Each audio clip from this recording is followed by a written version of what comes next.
My next guest is a U.S. lawmaker in favor of enforcing a no-fly zone over Ukraine. Congressman Mike Quigley is a Democrat and the co-chair of the Congressional Ukraine Caucus. He joins us now from his district in Chicago. Thank you so much for joining the show. Thank you. Glad to be here.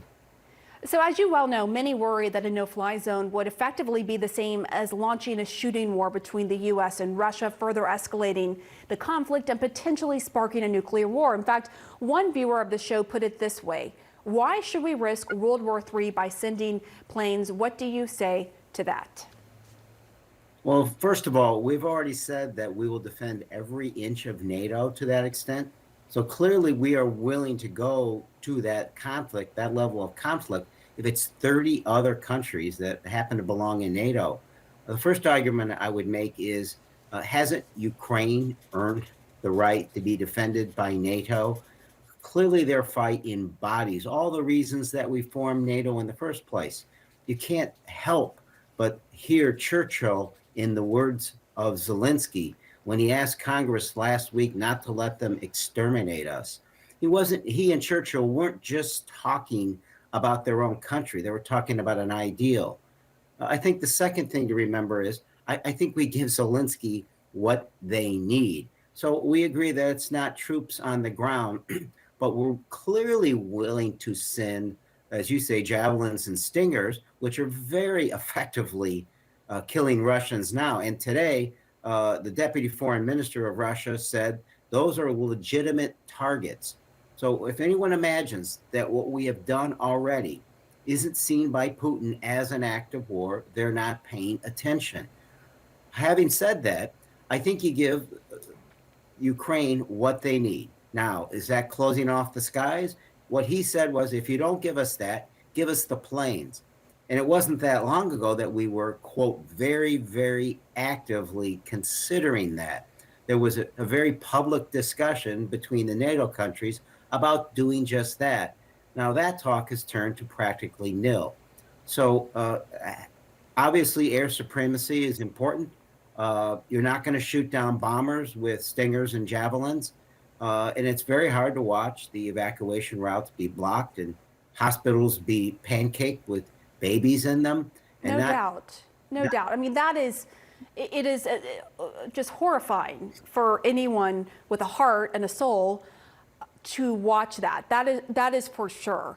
But a couple of things, just putting out the counterpoints here. You're dealing with a country that has the largest stockpile of nuclear weapons in the world. And with that as the backdrop here, the director of the Defense Intelligence Agency says that a no-fly zone over Ukraine would not protect against many of the weapons Russian forces are using in Ukraine right now, arguing Russian forces are using mostly ground-based weapons like missiles, artillery, and rocket launchers. So if that is the case, does the risk outweigh the potential benefit of a no-fly zone? Look, we could have said that for any of the things we've done so far, including sanctions. And the fact is that sanctions are working, but they're going to take a very long time. And I don't think Putin cares how much his own people suffer as a result. So as we weigh this, sure, we can talk about other military experts, including the former NATO commander, General Breedlove, who said, are we just going to watch this happen, right? And again, the words of President Zelensky, don't let them exterminate us. So sure, there's short of us being in there ourselves, there is no magic weapon that we can send that will solve all the problems. But as we've learned since the Second World War, air supremacy is critical.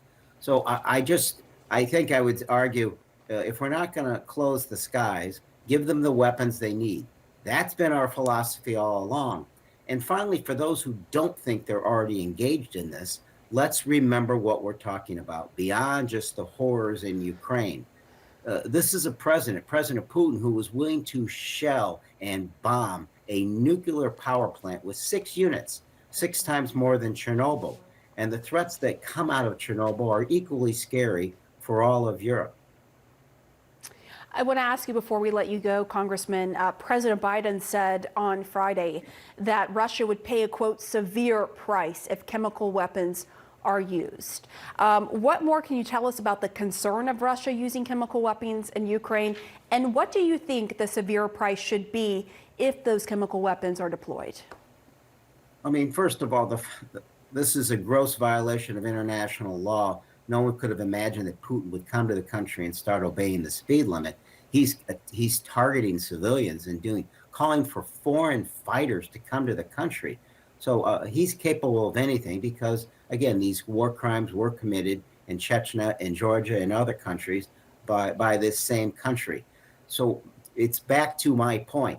But have you seen intelligence? Have you seen actual intelligence indicating that that is going to happen in Ukraine, that Russia will use chemical weapons? Look, as you know, I can't talk about specific intelligence I may be receiving. I would tell you that Putin is capable of anything. This is a different Putin than from 10 years ago.